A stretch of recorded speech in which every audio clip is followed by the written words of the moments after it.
శాఖ అధికారుల నిర్లక్ష్యం.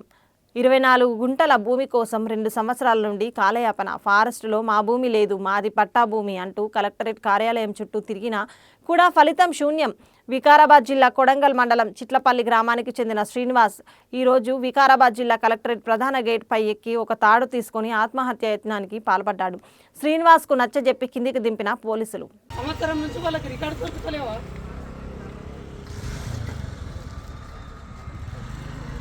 అరే ప్రతి ఒక్కరికి రైతు అంటే కామన్ అయిపోయింది.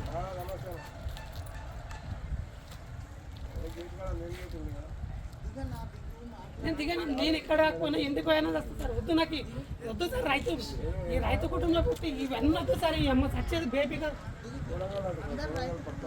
అందరు రైతులు అంటే ఇట్లా ఎందుకుంటారు సార్? ప్రతి ఒక్క గవర్నమెంట్ ఆఫీసర్ రైతు అంటే ఇట్లా ఎందుకుంటుంది? వాళ్ళకి తెలిసి ఉంటాయి కదా. అరే నేను కూడా ఒక పేద కుటుంబం నుంచి వచ్చిన ఈ బాధలను సాల్వ్ చేయాలని వాళ్ళకు ఉన్నదా? రైతులు వారు హింస పెట్టి హింసకారులు ఉన్నారు. వాళ్ళు గవర్నమెంట్ ఆఫీసర్లు కాదు.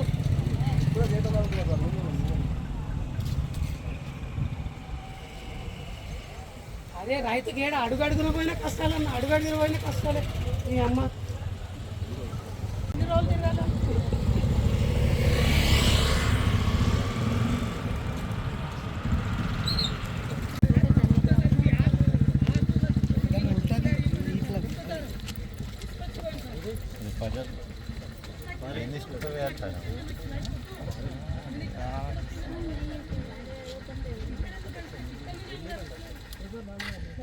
ఒక కలెక్టరేట్లను నాకు న్యాయం జరిగినప్పుడు ఏం సార్ చూడాలి, ఏం సార్ చూడాలి చెప్పేసి ఎట్లా సార్? నేను ఏ ఒపీనియన్ పెట్టుకున్నాను మీరే చెప్పండి. అంటే ఇప్పుడు కలెక్టర్ మాటకు విలువ లేదన్నా, మాకు రైతులకు విలువ లేదన్నా అన్నిసార్లు చెప్పినా కూడా కాకపోతే చెప్పండి మరి మీరే. లంచాలు అడుగుతారా? లంచ్ అడిగి అడగనట్టు ఉంది సార్ అన్నమాట. మీకు ఏ విధంగా అయితే పన్ను తెలియదు. నాకెట్లా తెలుసు? నేను ఒక గవర్నమెంట్ ఆఫీసర్ అయితే కాదు, ఒక రైతుని. నాకెట్లా తెలుసు? లేదంటే అంటారు ఈ మ్యాప్ చేంజ్ చేసుకొని రమ్మంటారు ఫారెస్ట్ అధికారులు. ఇది ఉంది కదా సార్, ఈ మ్యాప్ చేంజ్ చేసుకొని రావాలంటే ఇక్కడ సర్వే డిపార్ట్మెంట్ అడిగితే ఇది సీఎం అయినా కూడా చేంజ్ చేయలేడు. వాళ్ళు ఎట్లా చెప్పిండ్రు? ఇలాంటి మాకు తెలుసా సార్? నువ్వు ఆడబో అంటావు, ఈడబో అంటావు, అక్కడికి లేదు సార్. ఫారెస్ట్ రెవెన్యూ నుంచి అయితే అన్ని క్లియర్గా ఉన్నాయి. ఫారెస్ట్ వల్లే మాకు సతాయిస్తుంది. మా అమ్మగారి పేరు మీద ఉంది సార్, వడ్డే చంద్రమ్మ. మా అమ్మగారి పేరు మీద ఉంది సార్. పట్టలాండ్ 0.24 ఎకర్స్ ఉంది సార్. హాఫ్ ఎకర్ ఉంది 0.24. అరే మేము ఇంత ఓపికతోనే సంవత్సరంన్నర నుంచి తిరుగుతున్నాం, పట్టిస్తున్నాం. సంవత్సరంన్నర అయిపోతుంది సార్. ఇది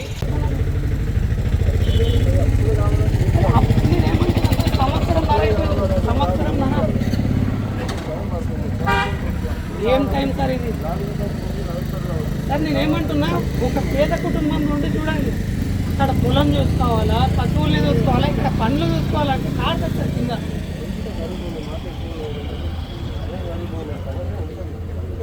ఏం సమస్య సార్? పరిష్కరించారు వద్దు సార్. ఈ లైఫ్ వద్దు. నేను ఈ రైతు కుటుంబం పుట్టినందుకే నాకు ఇన్ని కష్టాలు యాప్సాలు సార్.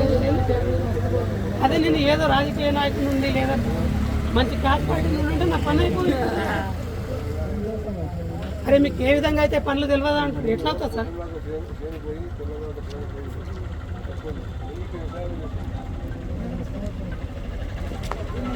అదే ప్రతి ఒక్కరు అదే సార్, ప్రతి ఒక్కరు అదే సార్. ఎన్ని రోజులు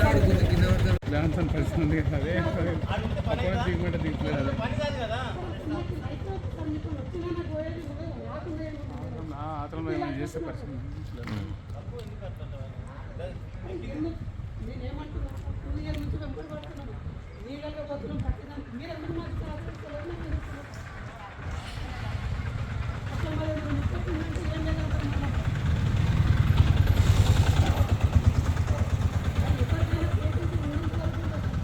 మొత్తం మా అమ్మగారి పేరు మీద హాఫ్ ఎకర్ ఉన్నా సార్. చిన్నకారు రైతులు, దీంట్లో 8 మంది పట్టదారులు మేము. ఇంకా ఎన్ని రోజులు సార్ తిరగాలి? ఎన్ని రోజులు సార్ పేషెన్స్? ఏదో ఇల్లీగల్ చేస్తున్నామంటే మమ్మల్ని అరెస్ట్ చేయండి, కొట్టండి, జైల్లో పంపేయండి, పర్లేదు. నువ్వు ఎందుకు ఆత్మహత్యానికి పాల్పడడం వల్ల ఇప్పుడు తీసుకొస్తాం సార్. తిరిగి నా మీద నాకే తీసుకొచ్చినావు. చాలు సార్, ఏం చేస్తాం మరి? ఎన్నిసార్లు తిరిగినా కూడా నాకు పరిష్కారం లేదు. మరి నన్ను ఏం చేయమంటారు? జావా నేను ఇంకెన్ని రోజులు చుట్టూ తిరగాలి చెప్పండి? వస్తే పరిష్కారం అవుతుందా? అవుతుంది సార్. మరి ఏమవుతుంది చెప్పండి, పరిష్కారం కాకపోతే ఇంకేమవుతుంది? అరే ఒక పేద రైతు ఇంటికాడ వ్యవసాయం చూసుకోవాలా, పశువుల్ని చూసుకోవాలి, ఇక్కడ తిరగాలంటే ఎంత కష్టము. డబ్బులు లేక మంది తడుకొని వస్తాం చార్జీలో కూడా. ఎన్ని రోజులు తిరుగుతాం సార్ అట్లా? కలెక్టర్ ఆఫీస్కి ఎన్నిసార్లు వచ్చినావు? 11 టైమ్స్ వచ్చినాం. ఒకసారి ధర్నా కూడా చేసినాము, ఒకసారి పేపర్ కూడా ఇచ్చినాము, అయినా కూడా లాభం లేదు. 5 years అవుతుంది. కొడంగల్ ఎఫ్ఆర్ఓ చుట్టూ తిరిగినాము, వికారాబాద్ డిఎఫ్ఓ గారికి కూడా తిరిగినాం, ఇక్కడ కలెక్టర్ ఆఫీస్ చుట్టూ కూడా తిరిగినాం. ఎవరిని ఎన్నిసార్లు కలిసినా మమ్మల్ని ఏం చేయమంటావు అంటారు. దానికి ఏం చాలా పరిష్కారం. కలెక్టర్ దగ్గరికి వస్తా అంటాడు, ఏదో లెటర్ మీద సైన్ పెడతాడు, దిస్ డిఎఫ్ఓ అంటాడు, అంత రాసిస్తాడు. దానికి ఏం విలువ ఉంది? ఆయన ముందరకు వచ్చి నేను చూస్తా చేపిస్తా అంటున్నాను. ఎందుకు సార్ ఇంకా? అంటే భూమి పట్ట కాలేదా? భూమి పట్టా ల్యాండ్ ఉంది సార్, పట్టా ల్యాండ్ ఉంది. పక్కన ఉన్న ఫారెస్ట్లో ఒక 3.26 acres ల్యాండ్ వచ్చింది. మీ బాంధులని పడ్డదా? ఇప్పుడు మ్యాప్ కూడా ఉన్నది, మీకు ఒకసారి చూపిస్తాను.